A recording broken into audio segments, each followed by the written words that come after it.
Welcome back to the channel, everyone. It's been a minute. I know. I know. PvP, where you been? Oh my gosh. Where you been?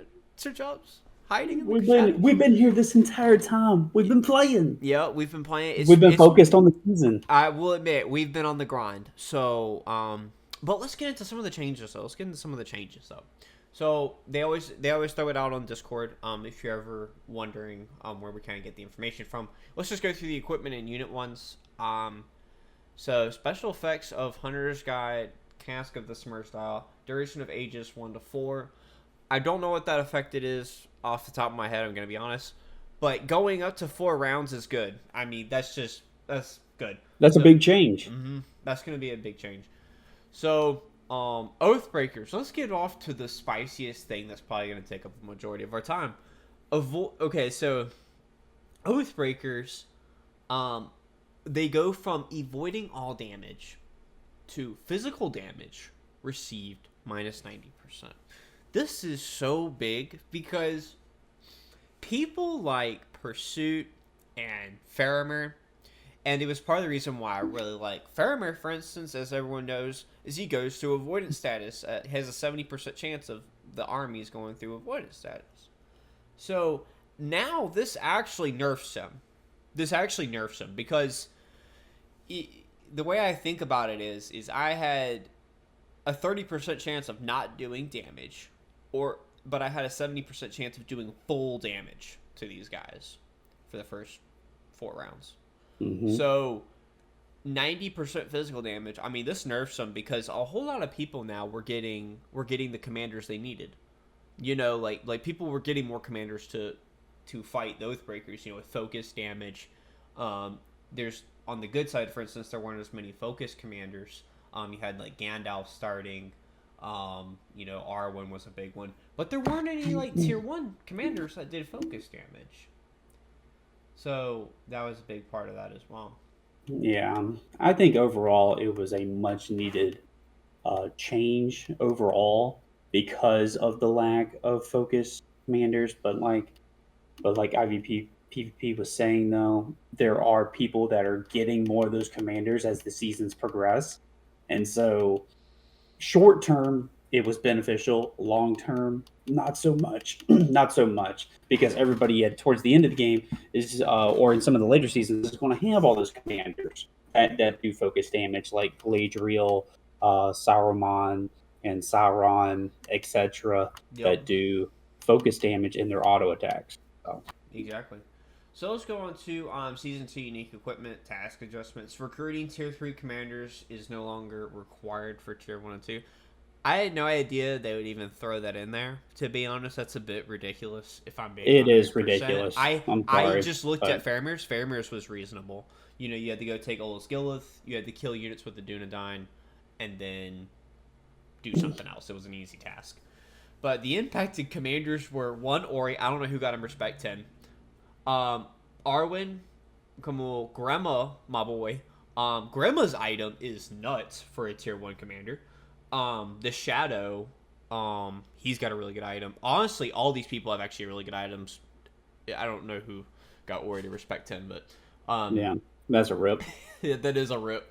But overall, yeah, I mean, good. Shouldn't have probably been there Much in the needed first place, as but well. you know, it's at least it. Hey, it shows that they're listening. Yeah, if anything I will else, admit. just in case you guys are wondering, like they are listening. These are some changes that the Oathbreakers and this have been things that probably people have made comments about, and yeah, they made changes. I mean, that's the same way with the roleplay server. You know, was they listened to everyone and they gave everyone the roleplay server. You know, because people were up in arms about the mix. We kind of had a feeling mix was going to come. Overall, because it was the only way I think to make the really dedicated players happy. I think, you know, because they wanted access to everything, like how we did. You know, we wanted access to everything. But so the new journeys. So players who have switched, this is huge, to be honest. This is really big. Yeah, this is nice too. I mean, this is just, you know, this isn't something that we necessarily asked for, but it's just, this isn't just a quality of life. This is something that's needed, you know, and players who switch between good and evil factions in Season 2 Season 2, me and Sir Chubbs were actually talking before this is in Season 2. You can only obtain It's important to by look default. at the way that they worded it, Yep. because they say after completing season 1 and when beginning season 2 is the opposite side, you will obtain 4 tier 1 starting commanders. They don't say, because some of you guys might be playing mixed the same way we are. We started good on our first server, and then on our first season, and then our second season we started good, but on a mixed server. So if we go into season 3 to evil side, because we've been good all the way up until this point, if we go to evil side, this may or may not apply to you. If you guys are Yeah. reading this, and I don't want to mislead you guys, because the way that they worded this, It's a bit sus. It's a bit sus. so Um, for this, yeah. It's a bit sus the way they worded it, I'll be honest. So, but yeah, though, but 4 tier 1 starting commanders is solid, because if it's random, or if you get to pick, that's awesome. As Khaldun, Grandma, and Gorbag. I mean, just right off the top. I mean, you don't for even need to sure. pick anyone else. Um, Optimizations, and notice that's only one for each journey. Each journey, I might add. So maybe a little bit more context there. The wording's a bit confusing. Yeah. But and as we know right now, also, if you're able to get as well the purple commander, you can get Gothmog. The evil side's pretty stacked if you think about it, because if you're looking at the purple commanders, the best one's just to go ahead and get the top siege dog, because Denethor 2 and Frodo was, hey, don't go for them. Go for Gothmog, yeah. But anyway, let's go into optimizations. Tap on marching armies names listed on the right to open up the commander's information page. That's pretty neat, to kind of know what people are rolling on your side.